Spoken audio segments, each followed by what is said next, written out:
Roderick Waverton, aka Rodwave, has done it again. His banger album Nostalgia is on pace to sell 140K first week right now. And if you are a producer, you want sales or placements, you need to know how to make fire pain beats for artists like Rodwave. So here's how you do it. So for my bass notes, I started out with a 1-6-3-7 progression here. This is a super common progression for pain melodies and Lil Baby melodies, especially the more emotional Lil Baby melodies. From your bass notes, you want to build chords around them. So as you can see here, I just got my bass notes. You know what it is. You know what we do. It is what it is. It is what it is. You want your chords to be thick, and they can be simple or complex, but as long as they're thick, you're good. To make your chords a little more thick, you can layer a chord note up or down an octave. So for example, here I just got the 5th layered up and down an octave. You also want to keep your chord notes close together like I have here. And it's also good to keep some chord notes in common like I've got here. And this just helps your chords transition a little bit better.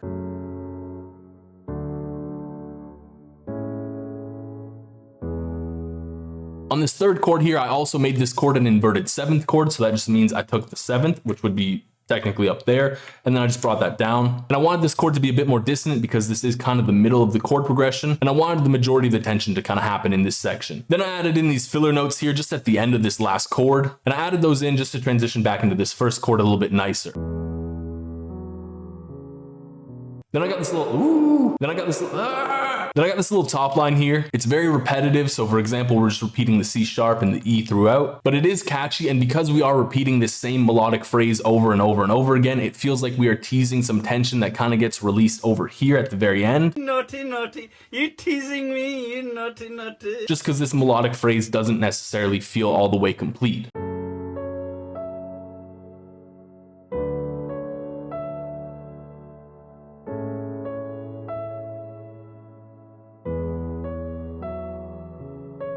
Then I threw in this top line on top of the top line because you know you can never get enough top. This is more just like flavor to go on top, just sprinkle on top all that good stuff we got going on. Also, I incorporated this little flare note. I forget the exact term for this, but you just pretty much make a really, really short note, offset the note that it's going up to just by a tiny bit.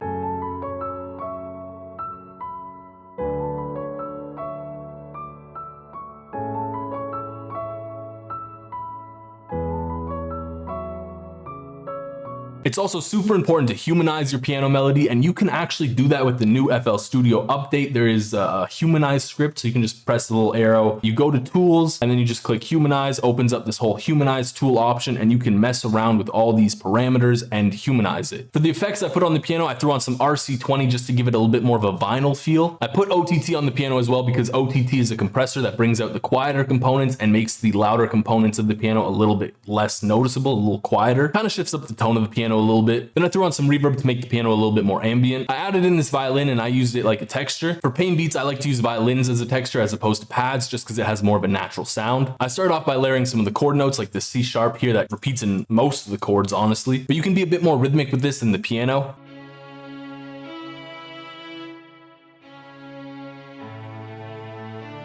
I also added in this note here just to transition back into the beginning with the C sharp. I added in this bass guitar and it's mainly following the bass notes of the chords, but I added in this little flare at the end, which is following what's going on with the piano melody. And I just have this B note here transitioning back up to the C. So that's kind of the only part where it's not following what's going on with the piano melody. It's also super important to shorten your bass guitar notes like I did right all up in here. And this will give your bass guitar a bit more of a natural and realistic sound.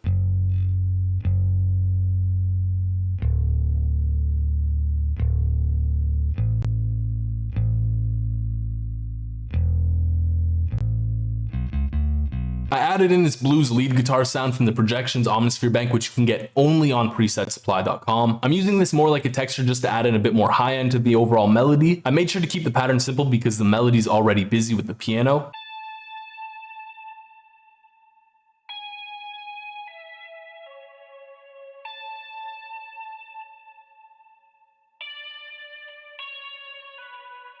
I added in these two guitar wahs that you see here. I use this first one like a one shot and it's just following the bass notes. I wanted it as a texture in the low end just to kind of thicken out what's going on in the melody, make it have a little bit more depth.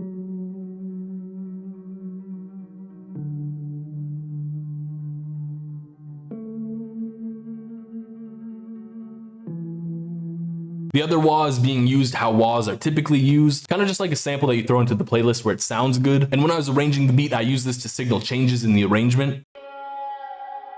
By the way, both of these wahs I got from my new Havoc drum kit, which you can get down in the comments below. There's tons of drums in it and a bunch of wahs, so you know it's a great kit. That's just how it is. Next, I got this vocal from Looperman. I'm always tripping over my own mistakes. Yeah, I don't know what I was thinking because that kind of sounds doo-doo. I pitched it up so it would be in key. I rendered it out again and I put it onto Stretch Pro. And when you have Stretch Pro on, this gives you the formant tool. And pretty much with this, you can formant shift your samples up or down however much you want. If you shift it up, it's going to accent those higher pitches. And if you shift it down, it'll accent the lower pitches a bit more. After that, I slapped on a ton of EQ. I cut out a lot of what was going on because I wanted it to sound like it was coming through a telephone. I wanted to control the peaks a little bit, so I threw on this limiter just to kind of control that volume, keep it a little more consistent. Again, I wanted to give it a vinyl feel, so I threw on RC20. As well, I felt the vocal sample had a bit too much of an auto-tune sound, so this wobble portion here is really important. OTT, my boy, OTT. That's me and OTT right there. What was I gonna say about OTT? I don't even need to mention OTT. OTT, the GOAT. And then to make the vocal more ambient, I slapped on a lot of reverb.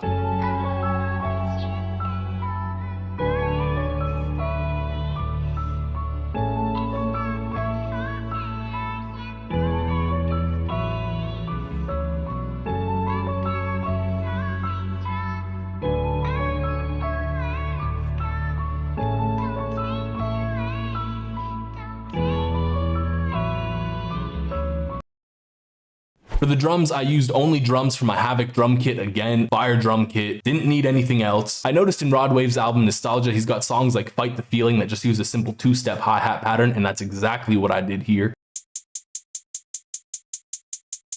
Rodwave uses a lot of sparse and short 808s. So this 808 is short and I'm not playing it a whole lot. Nothing too crazy going on with the 808. The only kind of freaky deaky kind of thing I'm doing here is every now and then I will switch up and play not the bass note of the chord, but instead just a chord note. So for example, here I'm switching up to play the 5th of the chord, which typically sounds good. Over here I'm playing the 3rd. It also sounded good, so I left it in.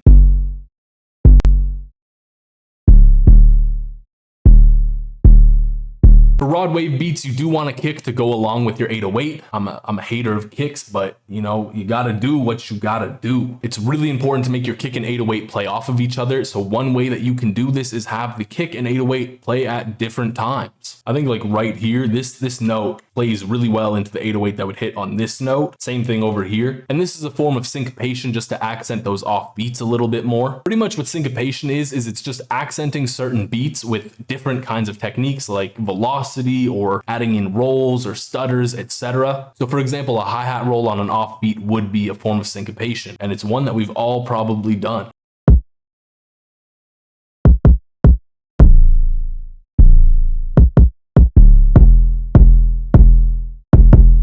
Rodwave beats use choppy snares a lot of the time.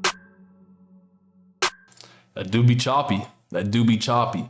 Other than that, I use these rims from the Havoc drum kit to accent the snare. Then I threw in this open hat, which also leads into that snare and accents it a little bit. Here's all the drums together.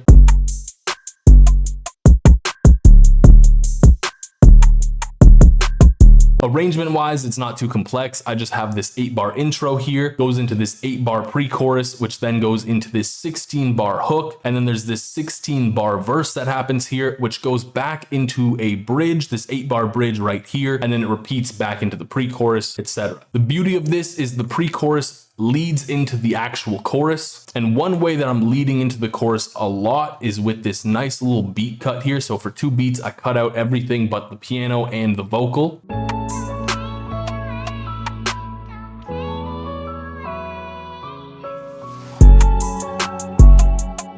I also have these 2 risers down here, also from the Havoc drum kit, just to kind of fill out that little bit of empty space that happens in the vocal sample. Also for the hook, I have it in 2 sections, so pretty much the kick is only in the 2nd section of the hook. And to lead into that, I also did a little bit of a beat cut here, just took everything out after this snare hits right on this last little hit that it's got going on.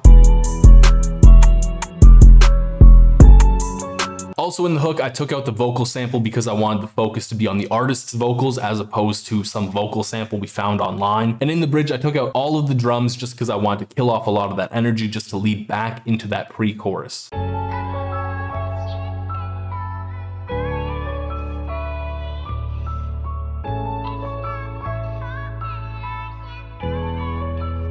Riley, shut your dumb ass up.